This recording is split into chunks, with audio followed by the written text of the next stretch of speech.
siap beli iPhone karena uangnya belum ada. Akhirnya apa? Nggak jadilah beli iPhone, belinya yang lain. Gitu ya. Kemudian perbedaan harus jelas antara sikap terhadap objek dan terhadap perilaku tertentu terhadap objek. Jadi ya kalau memang sukanya sama objek itu, ya kita harus konsisten. Baik lagi, sikap itu harus konsisten. Kita suka apa, ya kita benar-benar lakukan itu. Kalau sudah tidak konsisten, berarti ada pengaruh lain nih. Itu udah banyak lagi situasi, pengaruh dari orang lain, dan sebagainya.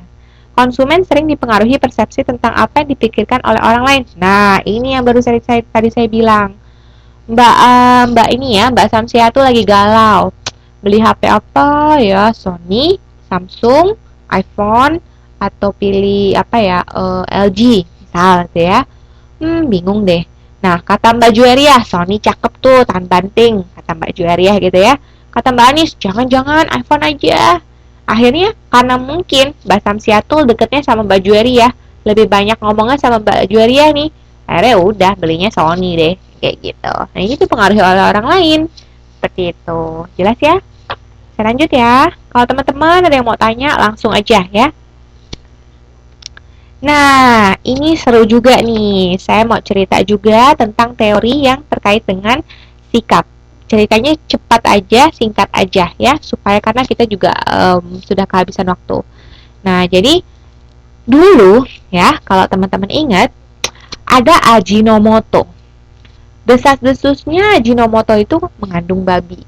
Kenapa? Katanya sih dulu pada saat dites gitu ya, Ajinomoto itu ada kandungan babinya. Mungkin entah dari gelatin babi atau mungkin dari apanya babi gitu deh, saya nggak ngerti gitu ya.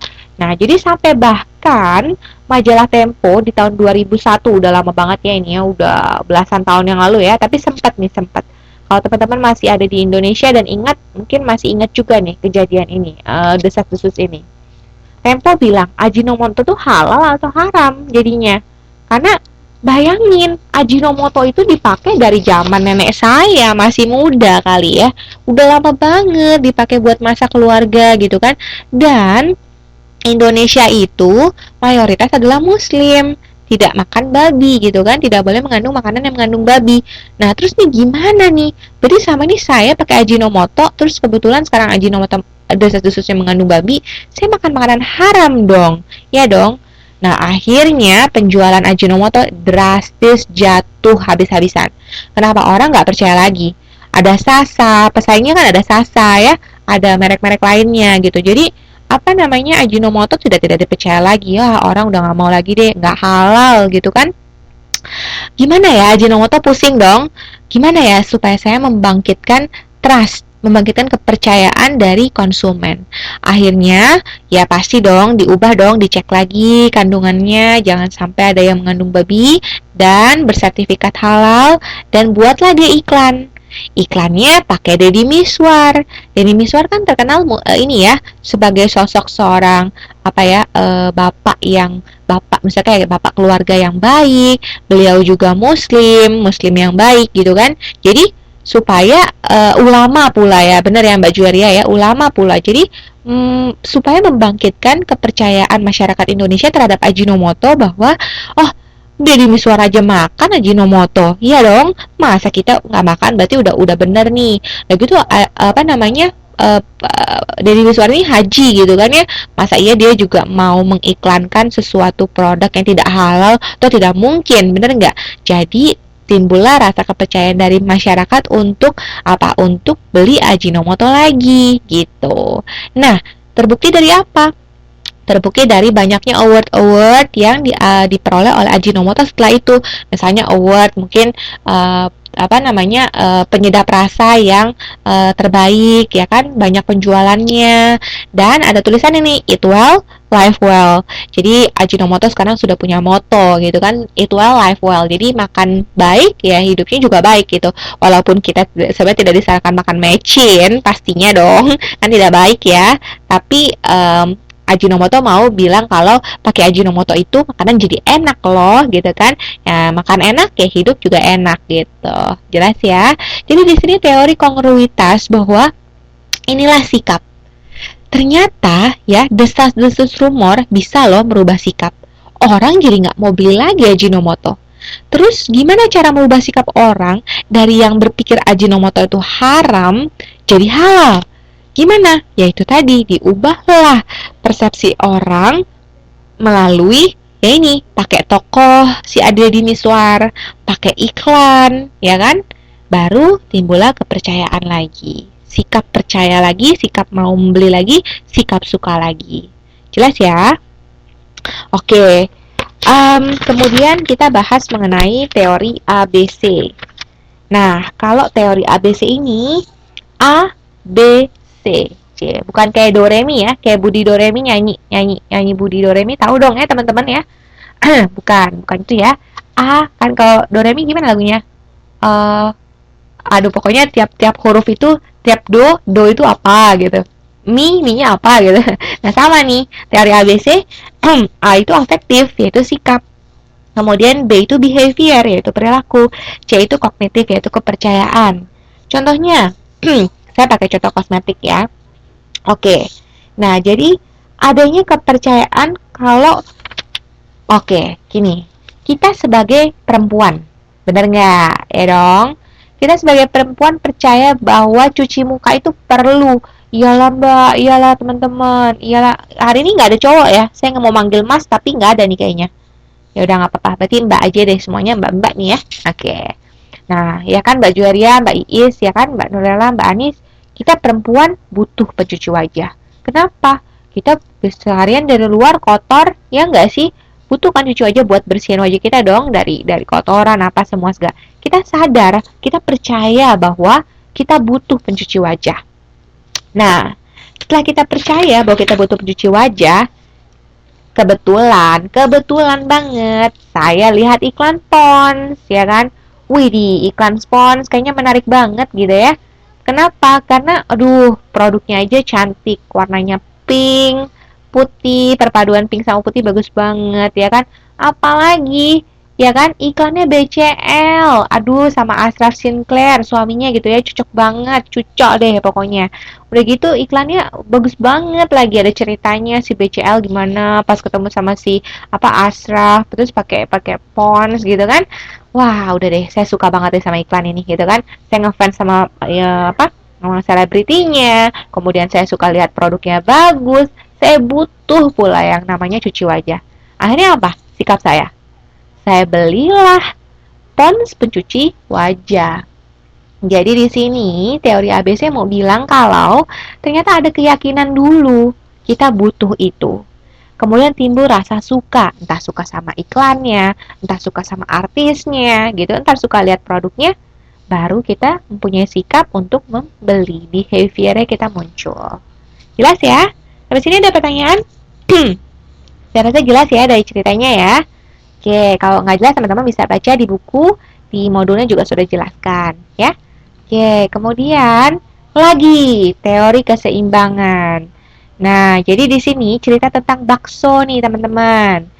Nah, aduh jadi lapar ya Mbak ya, teman-teman ya. Saya juga pengen banget nih makan bakso begini nih. Di Indo udah sedap bener dah. Kalau di sini susah nih ya, itu cuma toko Indo doang yang jual. Iya enggak? Nah, oke. Jadi cerita mengenai bakso. Teori keseimbangan bilang kalau saya suka bakso, ya kan? Saya suka banget sama makan bakso.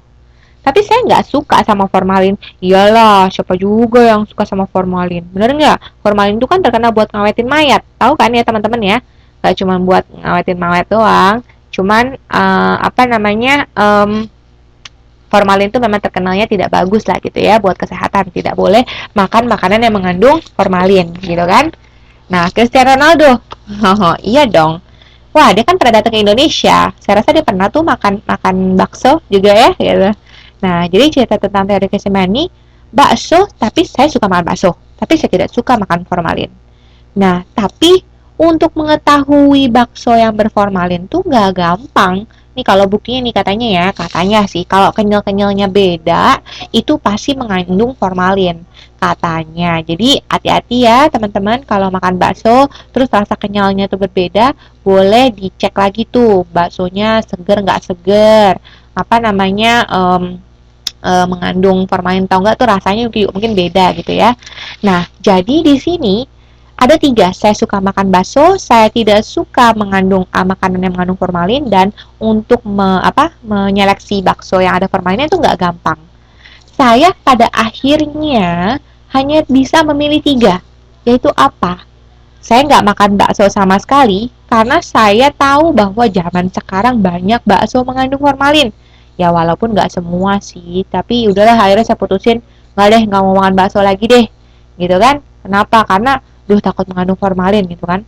Atau saya tetap sih makan bakso, terus gimana dong? Udah cinta banget kata Mbak Lu gitu ya, udah cinta banget Mbak sama bakso, nggak bisa saya kalau nggak makan bakso gitu kan? Nah, tapi ya itu tadi, lebih selektif lagi memilih bakso. Tuh kalau kayak Bapak ini memilih bakso, dilihat dulu kemasannya expirednya, bahannya apa gitu kan? Atau mungkin lihat teksturnya, warnanya, warnanya juga udah nggak menarik banget. Jangan-jangan mengandung formalin nih gitu kan? Nah, jadi lebih selektif. Atau pasrah kayak Cristiano Ronaldo ini. Kenapa? Ya mau nggak mau lah, ya udahlah deh, saya nggak pikirin lah mau mengandung formalin apa nggak mengandung formalin, yang penting saya hobi makan bakso, ya makan aja udah habek aja pokoknya. Nah, jadi di sini ada namanya teori keseimbangan, bahwa ketika seseorang punya sikap dia suka sama sesuatu tapi dia juga tidak suka sama sesuatu, dan ketika untuk mengkonsumsi itu butuh suatu effort itu adalah usaha ya, usaha untuk mendapatkan itu, akhirnya dia hanya bisa memilih antara salah satu ini, yaitu tadi, ya udahlah saya nggak jadi aja deh suka lagi gitu kan. Kenapa?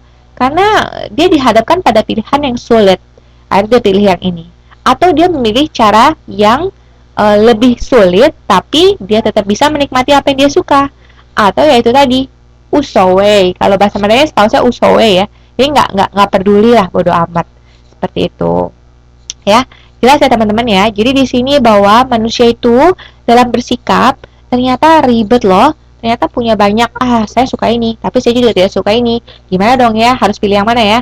Nah, ingat teori keseimbangan. Ternyata dalam ketidaksukaan, dalam kesulitan kita tetap punya pilihan. Ya, jelas ya? Saya lanjut ya. Soalnya sudah semakin dekat nih. Kita agak terlambat nih hari ini. Sumber-sumber pembentukan sikap. Yang pertama adalah pengalaman pribadi. Pasti dong. Siapa lagi? Toh kita kan yang akan menentukan sikap kita. Nah ya, kita juga harus lihat pengalaman pribadi kita. Ya. Nah, kemudian pengalaman pribadinya itu tadi kebutuhan. Nah, kita butuh apa? Yang tadi butuh pencuci wajah. Ya, kita butuh berarti kan selektif. Ya, selektif. Kita lihat dulu iklan mana yang menarik buat kita, ya kan? Iklan mana yang menurut kita, oh masuk akal deh. Ya kan? Kalau misalnya gini, pakai pencuci wajah merek A, anda akan jerawat Anda akan hilang dalam 1 hari. Wah, itu mah patut dipertanyakan, Mbak, gitu ya. Teman-teman, kenapa? Mana ada jerawat hilang dalam sehari gitu ya. Waduh, itu jangan-jangan ntar bikin mukanya rusak lagi gitu kan. Jadi, diselektif dulu ya, diseleksi dulu. Mana yang masuk akal? Itu yang paling penting dulu.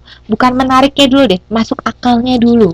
Gitu. Ya, jadi kalau dirasa tidak masuk akal, wah itu walaupun semenarik mungkin, saya rasa harus dipertimbangkan baik-baik lagi. Pagi nih teman-teman ya, kalau misalnya pernah ditawarin obat diet gitu, mungkin teh diet lah, obat diet kalau dibilang oh bisa menurunkan 5 kilo dalam sehari. Waduh mbak, saya nggak yakin ya 5 kilo dalam sehari terus nggak pakai olahraga pula, sehari pula. Rasanya tuh nggak masuk akal banget gitu. Jadi diselektif lagi dan disesuaikan kepribadian kita. Misalnya itu tadi mungkin Mbak Iis suka warna pink. Wah, udah pas banget deh. Yang tadi saya bilang, dari jauh lihat warna pink udah seneng aja bawaannya. Padahal nggak tahu itu barangnya apa gitu kan. Nah, sama nih. Ketika Mbak Iis suka warna pink, Mbak Iis lihat Pons. Waduh, Pons kemasannya warnanya pink nih. Kayaknya menarik aja guys, seneng deh. Beli yaudah beli Pons deh. Kebetulan cocok lagi sesuai kebutuhan. Udah pas banget deh gitu. Nah, jadi sumber-sumber pembentukan sikap itu yaitu tadi ada pengalaman pribadi yang pertama ya. Kemudian ada asosiasi kelompok. Jadi sikap seseorang terhadap produk etika yang sangat kuat dipengaruhi oleh kelompok acuan yang memiliki nilai yang sama dan kelompok yang akan dimasuki. Yaitu tadi, misalnya kalau teman-teman misalnya mau mau masuk ke dalam satu kelompok apa ya? Misalnya kelompok olahraga deh gitu ya, misalnya mau masuk ke dalam satu kelompok olahraga. Nah, jadi di sini nanti si